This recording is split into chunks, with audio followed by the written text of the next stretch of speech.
بالله من الشيطان الرجيم بسم الله الرحمن الرحيم الحمد لله رب العالمين الصلاة والسلام على أشرف الأولين والآخرين سید الانبیاء والمرسلین وخاتم النبیین ابی القاسم محمد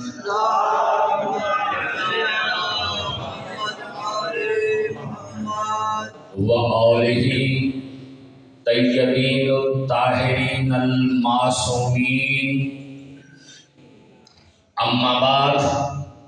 قال اللہ تبارک و تعالی فی کتابہ المجید وفرقانہ الحمید وقولہ الحق بسم اللہ الرحمن الرحیم ان دین عند اللہ الاسلام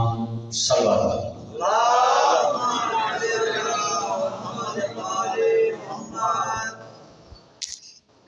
محترم بزرگواران گرامی قدر، سادات و غیر سادات، اپنے منہ میاں مٹھو کے لیے نہیں، ایام محرم میں آپ تمام حضرات جگہ جگہ مجالس ہوتی ہیں، تھکے ہوئے ہوتے ہیں اور وقت کے دامن میں جتنی گنجائش نہیں ہوتی، لیکن آج اس مجلس میں آپ تمام حضرات فریش ہیں، اس لیے توجہ کا طالب ہوں گا۔ داد میرا مقصود نہیں، توجہ میرا مقصد ہے کہ آپ میرے ساتھ بولتے رہیے گا۔ میرا جو حاصل ہے وہ یہ ہے کہ جب یہاں سے اٹھ کے جائیں اور جو شخص بھی سن رہا ہے وہ باہر جا کر یہ فخر کرے کہ مجلس حسین سے آیا۔ ابھی ہمارے برادر محترم نجم شیرازی صاحب نے گولڑا شریف کے پیر نصیر الدین نصیر شاہ صاحب کا ذکر کیا۔ میں اپنی مجلس کو آگے بڑھانے کے لیے، اپنی بات کو آگے بڑھانے کے لیے صرف چند کلمات اس حوالے سے کہوں گا کہ میرے اس تعارف میں جو میں آپ سے کروانا چاہتا ہوں کہ پاکستان میں مختلف فقہ کے لوگ ہیں، دینی جماعتیں ہیں، مسلمانوں کے فرقے ہیں، بریلوی ہیں، اہل حدیث ہیں، فقہ جعفری سے تعلق رکھنے والے لوگ ہیں۔ اسی طرح طریقت کے ہاں بھی کچھ سلسلے ہیں جن کو سلسلہ قادری کہا جاتا ہے، سلسلہ چشتیہ، نظامیہ، صابریہ، یہ سلسلے ہیں اہل طریقت کے پیران عزام کے حوالے سے۔ اور اسی طرح ان کی جو سلسلوں کے وارث ہیں، تڑے ہیں، جن کو ہم درگاہیں کہتے ہیں یا جن کو ہم پیران عزام کے آستانے کہتے ہیں، اور وہ مشہور گدیاں جیسے گولڑا شریف کی بات ہوئی، چورا شریف ہے، تو الحمدللہ یہ خاکسار بھی ایسی ہی ایک خاندان سے، خانوادے سے تعلق رکھنے والا بے شمار لوگ جانتے ہیں، وہ ہے مسانیہ شریف۔ اگر آپ گوگل کریں گے اور نیٹ پہ سرچ کریں گے تو مسانیہ شریف لکھیں گے تو ہمارا سارا تعارف آپ کو مل جائے گا۔ حضرت شاہ قدر دیوان رحمۃ اللہ علیہ ہندوستان میں اور پھر اس کے بعد پاکستان میں آج بھی جن بزرگوں کے چشم و چراغ جس خاندان کا ہونے کا شرف حاصل ہے، وہاں سینکڑوں اولیاء اکرام نے اس خاندان میں جنم لیا، اور 2 4 10 لوگوں کو نہیں، سینکڑوں، ہزاروں اور لاکھوں لوگوں کو کلمہ توحید پڑھا کر مسلمان کیا۔ ہم اس خاندان سے ہیں، خاندان سے صاحب۔ نعرہ صلوات اللہ۔ جیسا کہ میں نے عرض کیا کہ یہ تعارف میں نے اپنے بڑائی کے لیے معاذ اللہ اس ممبر سے نہیں کروایا، بلکہ اس لیے کروایا ہے کہ اس ممبر سے ایک مماثلت ہے جو میں آپ کے خدمت میں عرض کرنا چاہتا ہوں۔ ہمارے ہاں شیعہ سنی کا نعرہ نہیں لگتا کہ بھائی بھائی، ہمارے ہاں ہمارے آستانوں پہ جو یہ میں نے بات عرض کی کہ لوگوں کو کلمہ پڑھایا گیا اور مسلمان کیا گیا، تو وہاں پہ شیعہ آ جائے بسم اللہ، سنی آ جائے بسم اللہ، دیوبندی آ جائے بسم اللہ، بریلوی آ جائے بسم اللہ، اہل حدیث آ جائے بسم اللہ، یہی نہیں بلکہ کوئی سکھ بھی آ جائے تو بسم اللہ، اگر کوئی عیسائی بھی آتا ہے تو بسم اللہ، اگر کوئی یہودی بھی آتا ہے تو بسم اللہ۔ ان آستانوں کے دروازے کھلے ہیں سب کے لیے۔ اور یہ مجلس جو ہے اور یہ جو مقام ہے، ممبر ہے، اس سے منسوب ہستی مولا حسین علیہ السلام کا آستانہ بھی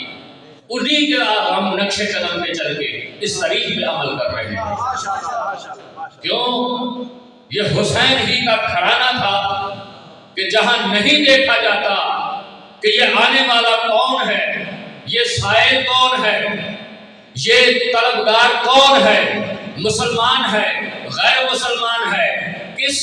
فقہ سے تعلق رکھتا ہے، کس نسل سے تعلق رکھتا ہے، یہ بنی نوح انسانیت کے لیے دروازہ کھلا ہوا ہے، حسینیت کا دروازہ۔ حسین کسی ایک قوم کا، کسی ایک فرقے کا، کسی ایک گروہ کا امام نہیں ہے، حسین کائنات کا امام ہے۔ اسی لیے تو حضرت جوش ملک آبادی نے فرمایا تھا کہ انسان کو بیدار تو ہو لینے دو، ہر قوم پکارے گی ہمارے ہے حسین۔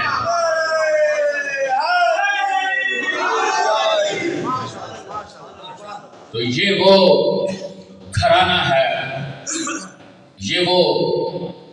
درگاہ ہے، یہ وہ ہستی ہے کہ جہاں سے روحانی رزق بھی بانٹا جاتا ہے اور جسمانی رزق بھی بانٹا جاتا ہے۔ برادران محترم، جو آیہ مبارکہ میں نے آپ کے سامنے تلاوت کرنے کا شرف حاصل کیا، خالق کائنات ارشاد فرماتے ہیں اِنَّ دِینَ، بے شک دین ہے، عند اللہ، اللہ کے نزدیک اسلام۔ اگر کوئی نظام حیات ہے کائنات میں، اگر کوئی راستہ ہے، اپنے چھوٹے دوست نوجوان بھائیوں کے لیے دین کہتے ہیں، دین کا ترجمہ ہے راستہ۔ اگر کوئی راستہ ہے، نظام حیات ہے اس کائنات میں، تو اللہ کے نزدیک انسانوں کی بات نہیں، لوگوں کی بات نہیں، اللہ کے نزدیک اگر کوئی دین ہے، اگر کوئی راستہ ہے تو وہ فقط اسلام۔ اب اس حوالے سے اس سے پہلے کہ گفتگو کو آگے بڑھایا جائے،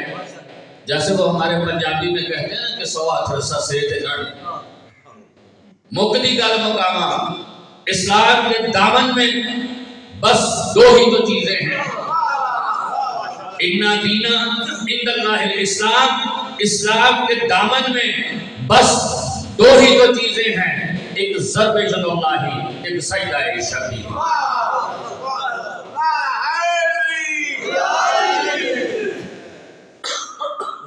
ایک میں گزارش کروں گا اپنی سادات عزام سے کہ جو حضرات اگر باہر ہیں تو وہ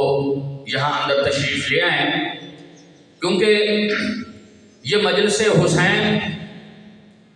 بڑے مقدر والوں کو نصیب ہوتے ہیں،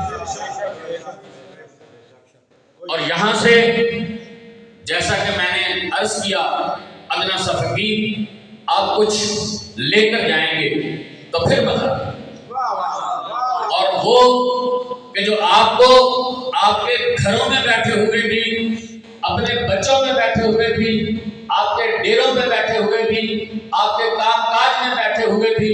جو چیز ہر لمحہ ہر لحظہ آپ کی رہنمائی کرے، اور وہ ہوتا ہے درس حسین علیہ السلام۔ جیسے وہ کسی نے کہا تھا نا، بابا گرو نانک سے پوچھا کہ حسین تو مسلمانوں کا امام ہے، مسلمانوں کا پیشوا ہے، آپ حسین حسین کیوں کرتے ہیں؟ تو انہوں نے کہا تھا کہ تمہارے گھر میں ماں، بیٹی، بہن اور بیوی موجود ہے؟ تو انہوں نے کہا کہ ہاں۔ تو انہوں نے کہا جو چیز تمہیں یہ تمیز سکھلاتی ہے کہ یہ میری بیوی ہے، اس سے کیسے برتاؤ کرنا ہے، یہ بہن ہے، اس سے کیسے برتاؤ کرنا ہے، جو چیز یہ تمیز سکھاتی ہے تمہیں، جس غیرت کے تحت تم ماں اور بیوی میں، بہن اور بیٹی میں پہچان کرتے ہو، اسی کا نام حسین ہے۔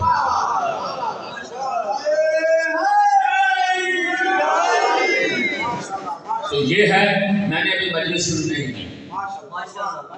میرا موضوع ہے اِنَّ دِینَ عِندَ اللہِ الاسلام، اللہ کے نزدیک اگر کوئی دین ہے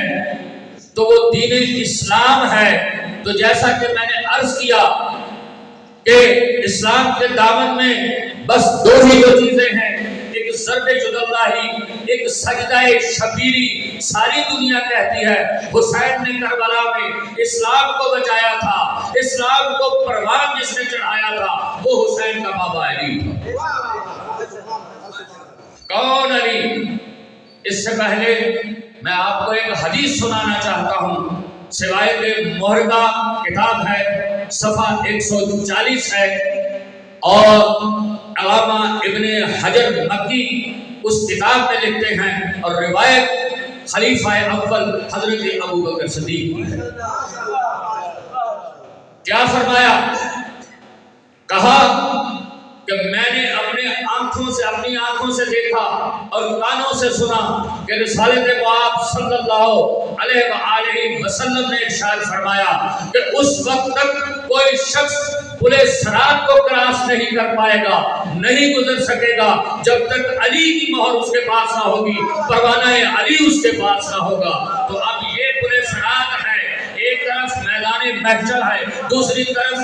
جنت ہے، اور درمیان میں وہ وادی ہے جس کو جہنم کی وادی کہا جاتا ہے، اس کے اوپر پل ہے، ادھر بابا کھڑا ہے، ادھر حسنین کھڑے ہیں، سید شباب اہل الجنہ مسلمان یہاں سے گزرے گی اس پل صراط سے، تو علی کے پاس ایک مہر ہوگی جو مسلمانوں کے لیے دو طرح کی ہوگی، اور ہر ایک کے پاس جو بھی گزرنا چاہے گا وہ مہر لگا کے دیں گے۔ اس مہر پہ کیا لکھا ہوگا؟ اس مہر پہ یہ لکھا ہوگا کہ یہ اے جہنم تیرا ہے اور اے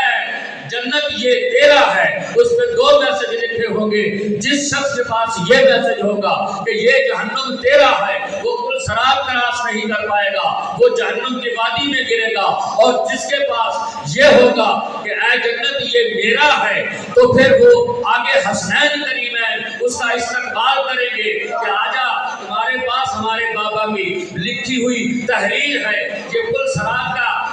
تک کو پار کر لینا اس بات کی دلیل ہے کہ تجھے ہمارے بابا نے اس نے جنت عطا کیا ہے۔ اسی لیے سرکار رسالت مآب صلی اللہ علیہ وآلہ وسلم نے ارشاد فرمایا تھا یا علی انت قسیم النار والجنہ، اے علی تو ہے جو جنت اور جہنم کو تقسیم کرنے والا ہے۔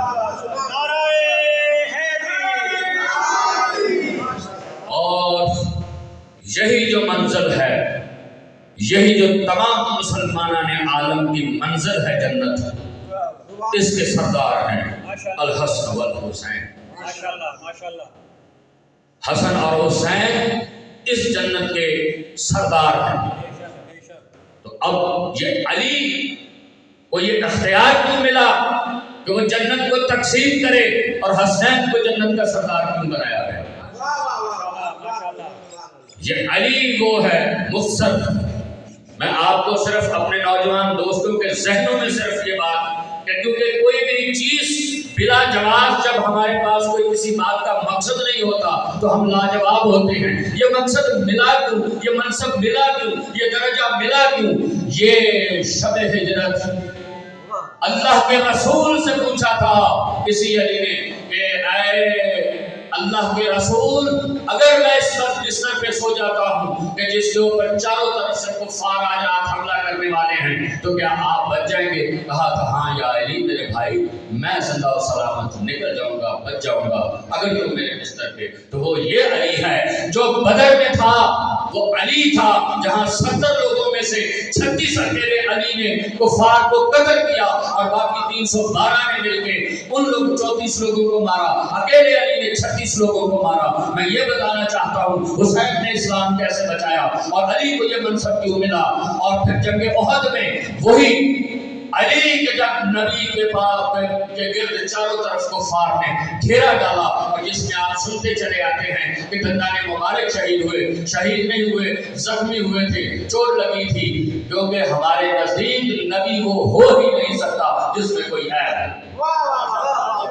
دانتوں کا گر جانا کسی مائی کا لال کمال ہی نہیں جو اس حد تک پہنچے۔ علی تھے آج جس کو دنیا ماڈرن ٹیکنالوجی کہتی ہے، اللہ کی وہ ٹیکنالوجی تھی جو اس نے اپنے ولی کو عطا کر کے ذوالفقار عطا فرمائی اور جنہوں نے سرکار رسالت مآب صلی اللہ علیہ وسلم کو دشمنوں سے بچایا، یہ وہ علی ہے۔ اور پھر خندق میں، خیبر میں، یہ وہ علی ہے کہ جو اسلام کی آبیاری کرتا رہا، اسلام کو پروان چڑھاتا رہا۔ ہر نبی نے اپنے زمانے میں اللہ سے اپنے لیے ایک مددگار اور ایک سلطان اور ایک اپنا ساتھی اور وسیع کا مانگا تھا، اور محمد مصطفیٰ نے بھی دعا مانگ کر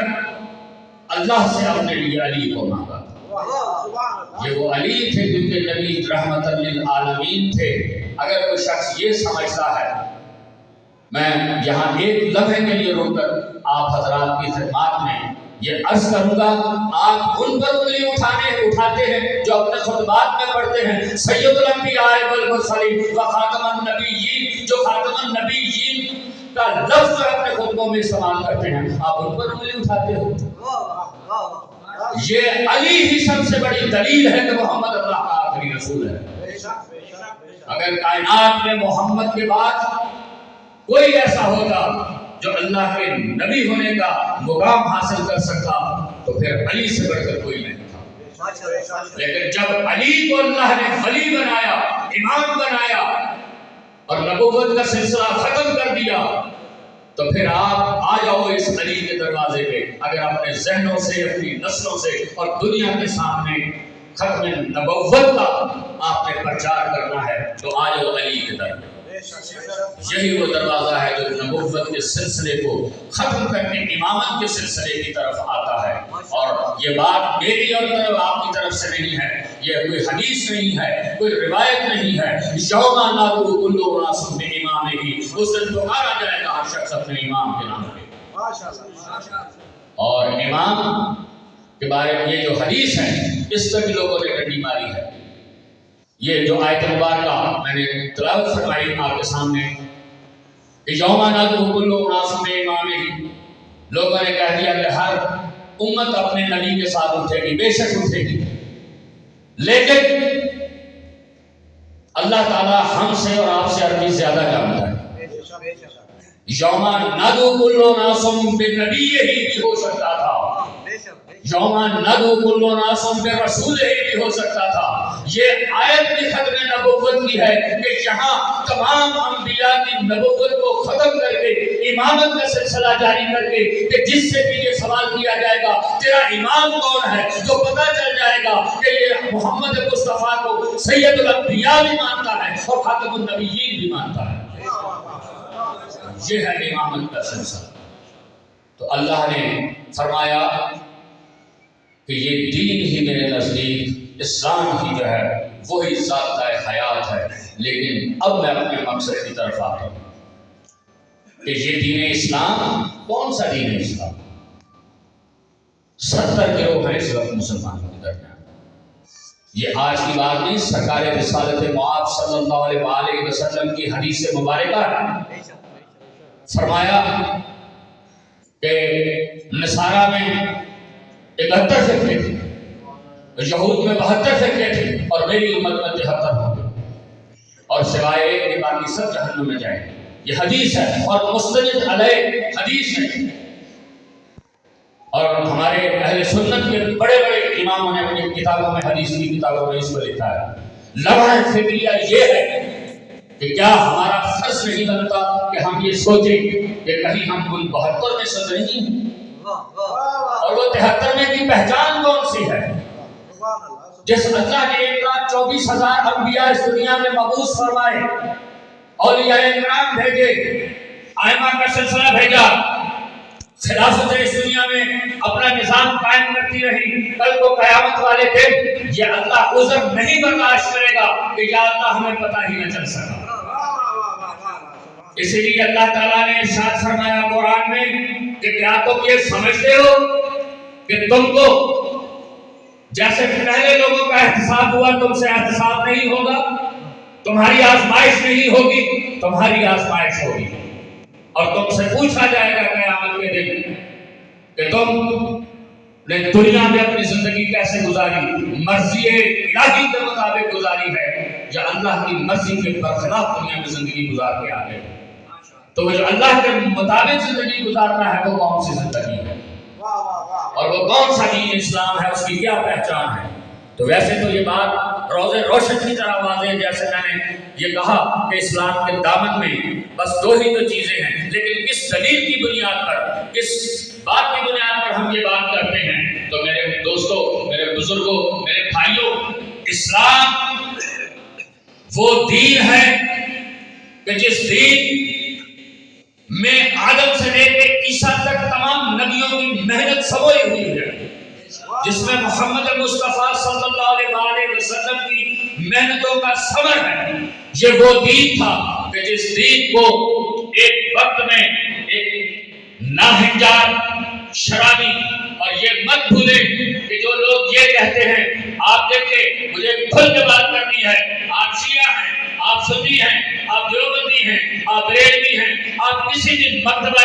فکر سے تعلق رکھتے ہیں، قسم ہے پروردگار کی اور مجھے اپنے رب کی قسم ہے، تمہاری نمازوں کو نہ کل کوئی خطرہ تھا نہ آج کوئی خطرہ ہے، کسی کے حج کو نہ کل کوئی خطرہ تھا نہ آج ہے۔ تمام مسلمان اپنے اپنے طریق کے مطابق اللہ کی بارگاہ میں حج کو حج کا فریضہ بھی ادا کرتے ہیں، زکوٰۃ بھی ادا کرتے ہیں، نماز بھی پڑھتے ہیں، لیکن میں آپ کو اس جانب اور اس لمحہ فکریہ کی طرف لے کے جانا چاہتا ہوں کہ جہاں سے سورہ منافقون سے لے کے سفر شروع ہوتا ہے اور سورہ مومنون تک آتا ہے۔ بہت سارے ایسے نمازیں پڑھنے والے ہوں گے، بہت سے ایسے روزے رکھنے والے ہوں گے کہ جن کے بارے میں ہے کہ اللہ ان کو اونٹے کو جہنم میں ڈال دے گا، یہ پوری 72 میں سے ہوں گے، اور وہ جو اس کی پہچان ہے اپنی طرف سے نہیں۔ حدیث رسول مقبول صلی اللہ علیہ وسلم ہے کہ جو شخص رائی کے دانے کے برابر بھی اگر رکن اور مکان کے درمیان طواف کرتا ہوا، نمازیں پڑھتا ہوا، ناک خدا کی راہ میں مارا جائے، لیکن رائی کے دانے کے برابر بھی علی طرح بغض رکھتا ہوگا تو اللہ اس کو اونٹے کو جہنم میں ڈالے گا۔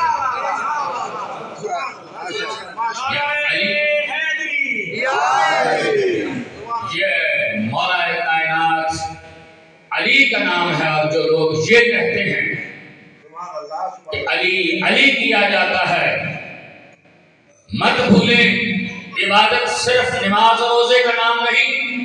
جو شخص اپنے ماں باپ کا نافرمان ہے، جو گستاخ ہے، جو اپنے عزیز و اقربا کے حقوق کا خیال نہیں رکھتا، جو معاشرے میں انتشار پھیلانے والا ہو، تو وہ شخص نماز پڑھتا ہو اس کی نماز کسی کام آئے گی؟ جو معاشرے میں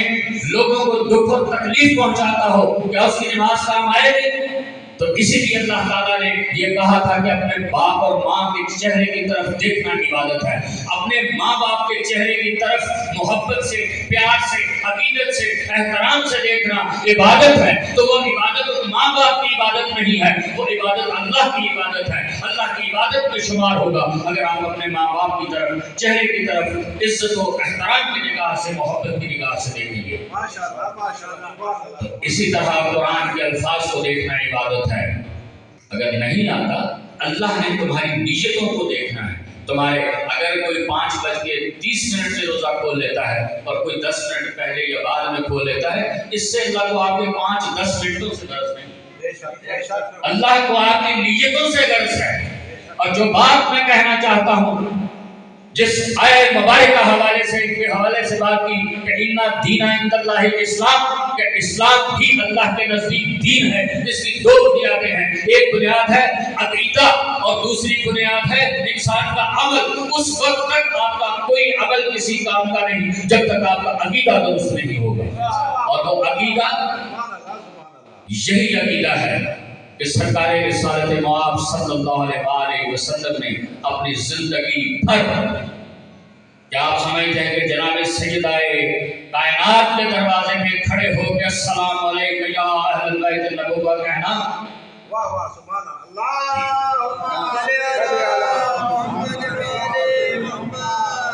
یا اللہ یا علی انت اخی فی الدنیا والآخرہ، علی دنیا و آخرت میں تو میرا بھائی ہے، من کنت مولا فہذا علی المولا، جس کا میں مولا اس کا علی مولا، الحق ما علی و علی ما الحق، حق جس طرف ہے اس طرف علی ہے، اور جس طرف علی ہے اسی طرف حق ہے، انا مدینۃ العلم و علی بابھا۔ یہ ساری بات کرنے کا مقصد صرف یہ ہے کہ جس کی ساری زندگی نبی جن کی آپ کو اور ہمیں اہمیت بتاتے رہے اور آخری لمحوں تک یہ کہتے رہے کہ میرے اہل بیت، میرے اہل بیت، میرے اہل بیت، جس نے اللہ سے محبت کرنی ہے وہ مجھ محمد سے محبت کرے، اور جس نے مجھ محمد سے محبت کرنی ہے وہ میرے اہل بیت سے محبت کرے۔ میرے اہل بیت ہیں کہ جو مثل کشتی نوح ہیں کہ جو اس پر سوار ہو گیا وہ کامیاب ہو گیا۔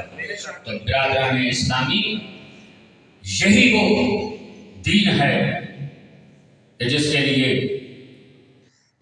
کسی نے کہا تھا کہ قتل حسین اصل میں مرگ یزید ہے۔ سبحان اللہ، سبحان اللہ، قتل حسین اصل میں مرگ یزید ہے، اسلام زندہ ہوتا ہے ہر کربلا کے بعد۔ خواجہ معین الدین چشتی اجمیری رحمۃ اللہ علیہ نے ارشاد فرمایا، اور حدیث کی مجھے بنیاد پہ جو میں نے تعارف میں اپنے بات کہی تھی وہ یہی تھی کہ یہ بزرگان دین، اولیاء کرام، اللہ کے جو اولیاء اللہ ہیں، یہ جو پیرانے گزام ہیں، جو حق پرست ہیں، ہمارا کام لوگوں کے عقیدے درست کرنا ہے۔ ہر شخص کو پتا ہے نماز کیسے پڑھنی ہے، کیوں کر پڑھنی ہے۔ نماز خواہ شیعہ ہو، خواہ سنی ہو، خواہ وہابی ہو، خواہ دیوبندی ہو، اپنے اپنے طریقے سے پڑھیں، پڑھتے رہیں۔ نماز کسی مسلمان پر کسی حال میں معاف نہیں ہے، اور جو لوگ اعتراض کرتے ہیں ان کو بتا دوں کہ آج جس مقام پر آپ بیٹھے ہیں، فقہ جعفری جس فقہ کا نام ہے، اس فقہ کے امام جعفر صادق علیہ السلام ارشاد فرماتے ہیں، آپ نے ارشاد فرمایا کہ اے شخص، اگر کوئی بندہ دریا میں ڈوب رہا ہو اور اس کو یقین ہو کہ میں مرنے والا ہوں، میں ڈوب جاؤں گا، تو اس وقت بھی اگر نماز کا وقت ہوتا ہے تو نماز کی نیت کر لے، کیونکہ ڈوب تو ویسے ہی رہا ہے، لیکن اللہ کی نماز کی معافی نہیں ہے۔ تو یہ نمازیں ہر جگہ پڑھی جاتی ہیں۔